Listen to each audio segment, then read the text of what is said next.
नमस्कार दोस्तों, मैं आप सभी के लिए लेके आई हूँ जेके जीएस की मोस्ट इम्पॉर्टेंट क्लास। सर्वप्रथम आप सभी को बुद्ध पूर्णिमा की हार्दिक शुभकामनाएं। चलिए इसी के साथ देखते हैं आज का पहला प्रश्न। भारत और संयुक्त अरब अमीरात के बीच व्यापक आर्थिक भागीदारी समझौता यानी CEPA कब हस्ताक्षरित हुआ? ए 18 फरवरी 2022, बी 2 जुलाई 2021, सी 5 जून 2022 या D 1 August 2021। Right answer is a 18 फरवरी 2022 को हस्ताक्षरित हुआ। आइए इसे विस्तार से समझते हैं। हाल ही में भारत संयुक्त अरब अमीरात के बीच व्यापक आर्थिक भागीदारी समझौते के कार्यान्वयन का 1 वर्ष पूरा हो गया। इसे 18 फरवरी 2022 को दोनों देशों के बीच हस्ताक्षरित किया गया था। आइए देखते हैं क्या है व्यापक आर्थिक भागीदारी समझौता। यह एक प्रकार का मुक्त व्यापार समझौता है जिसमें सेवाओं एवं निवेश के संबंध में व्यापार और आर्थिक साझेदारी के अन्य क्षेत्रों पर बातचीत करना शामिल है।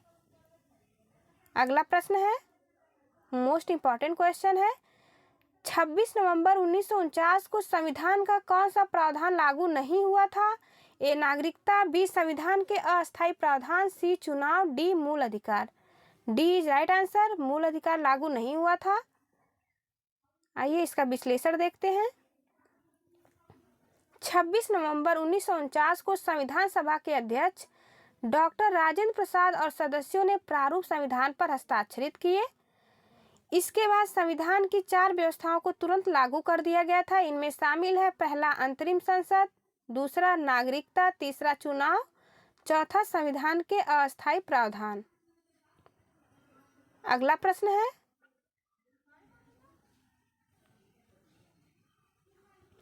आइंस्टीन को किस सिद्धांत के लिए नोबेल पुरस्कार दिया गया था? ए सापेक्षता का सिद्धांत, बी प्रकाश विद्युत का सिद्धांत, सी गुरुत्वाकर्षण और गति का सिद्धांत, डी क्वांटम यांत्रिकी का सिद्धांत। Option A is right answer, सापेक्षता का सिद्धांत के लिए नोबेल पुरस्कार मिला था। आइए इसका विश्लेषण देखते हैं। अल्बर्ट आइंस्टीन एक विश्व प्रसिद्ध भौतिकविद थे। वे सापेक्षता के सिद्धांत, अणुओं की ब्राउनियन गति, द्रव्यमान ऊर्जा समीकरण आदि के लिए जाने जाते हैं। वर्ष 1921 में प्रकाश विद्युत उत्सर्जन की खोज के लिए उन्हें नोबेल पुरस्कार से सम्मानित किया गया था। अगला प्रश्न है, निम्नलिखित कथनों पर विचार कीजिए। पहला है, अंडमान और निकोबार द्वीप 9 डिग्री चैनल द्वारा अलग होते हैं। दूसरा, लक्षद्वीप का समग्र द्वीप समूह प्रवाल निक्षेपों से निर्मित है। उपयुक्त कथनों में से कौन सा सही है? ए केवल 1, बी केवल 2, सी 1 और 2 दोनों, डी न तो 1 न ही 2। राइट आंसर इज बी, केवल 2 सही है। आइए इसका विश्लेषण देखते हैं। भारत में 2 प्रमुख द्वीप समूह है। पहला है बंगाल की खाड़ी में, दूसरा अरब सागर में। बंगाल की खाड़ी के द्वीपों का समूह 2 व्यापक श्रेणियों में विभाजित है। उत्तर में अंडमान है, दक्षिण में निकोबार। गौरतलब है कि 10 डिग्री चैनल 10 डिग्री उत्तरी अक्षांश रेखा अंडमान को निकोबार से अलग करता है, इसलिए कथन एक गलत है। अगला पॉइंट है, वही 9 डिग्री चैनल मिनिकॉय को मुख्य लक्षद्वीप समूह से अलग करता है। अरब सागर के द्वीपों में लक्षद्वीप और मिनिकॉय शामिल है। द्वीप समूह प्रवाल निक्षेपों से निर्मित है, इसलिए कथन 2 सही है। अगला प्रश्न है,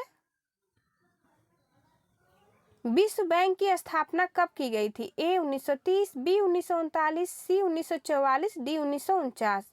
राइट आंसर इज सी, 1944 में विश्व बैंक की स्थापना हुई थी। आइए विश्लेषण देखते हैं। हाल ही में भारतीय मूल के अमेरिकी नागरिक अजय बंगा को वर्ल्ड बैंक का 14वां अध्यक्ष चुना गया है। वे 2 जून 2023 से यह कार्यभार संभालेंगे और अगले 5 वर्ष तक इस पद पर बने रहेंगे। वे वर्ल्ड बैंक के मौजूदा प्रेसिडेंट डेविड मालपास की जगह लेंगे। विश्व बैंक के बारे में देखते हैं। इसे वर्ष 1944 में IMF के साथ मिलकर पुनर्निर्माण और विकास के लिए अंतर्राष्ट्रीय बैंक के रूप में स्थापित किया गया था। बाद में IBRD विश्व बैंक बन गया। अगला पॉइंट है, विश्व बैंक में कुल सदस्य देशों की संख्या 189 है। विश्व बैंक समूह 5 संस्थानों की एक अनूठी वैश्विक साझेदारी है। अगला प्रश्न देखते हैं, विहान मेला किस राज्य से संबंधित है? A Assam, B Chhattisgarh, C Telangana, D Orissa. D is right answer, Orissa से संबंधित है। बिहान मेला उड़ीसा में कौंध जनजाति द्वारा मनाया जाने वाला एक बीज उत्सव है। अगला प्रश्न हमारा, हाल ही में रेल विकास निगम लिमिटेड यानी आरवीएनएल को किसका दर्जा मिला है? ए महारत्न, बी मिनी रत्न, सी नवरत्न, डी इनमें से कोई नहीं। राइट आंसर इस सी नवरत्न का दर्जा मिला है। आइए इसका विश्लेषण देखते हैं। हाल ही में रेल मंत्रालय के केंद्रीय सार्वजनिक क्षेत्र के उपक्रम रेल विकास निगम लिमिटेड को नवरत्न कंपनी का दर्जा दिया गया है। आरवीएनएल को 24 जनवरी 2023 को पीएसयू के रूप में निगमित किया गया था। अगला पॉइंट है, निर्देशक मंडल की नियुक्ति के साथ 2005 में कंपनी का परिचालन शुरू हुआ था। कंपनी को सितंबर 2013 में मिनी रत्न का दर्जा दिया गया था। कंपनी की अधिकृत शेयर पूंजी 3000 करोड़ रुपए है, जिसकी चुकता शेयर पूंजी 2085 करोड़ रुपए है। अगला प्रश्न है, बल्लभपुर वन्य जीव अभ्यारण्य निम्नलिखित में से किस राज्य में स्थित है? A Assam, B Paschim Bengal, C Orissa, D Chhattisgarh. Right answer is B Paschim Bengal में स्थित है। आइए इसका विश्लेषण देखते हैं। हाल ही में बल्लभपुर वन्यजीव अभ्यारण्य में आने जाने वाले प्रवासी पक्षियों की संख्या में गिरावट दर्ज की गई है। बल्लभपुर वन्यजीव अभ्यारण्य वर्ष 1977 में स्थापित किया गया था। यह पश्चिम बंगाल में बीरभूम जिले के बोलपुर उपखंड में बोलपुर शांति निकेतन के पास स्थित है। इसे डियर पार्क के नाम से भी जाना जाता है। लास्ट प्रश्न हमारा, हाल ही में चर्चा में रहा मोका क्या है? ए जनजाति है, बी चक्रवात है, सी तितली की प्रजाति है या डी रडार है। राइट आंसर इज बी, यह एक प्रकार का चक्रवात है।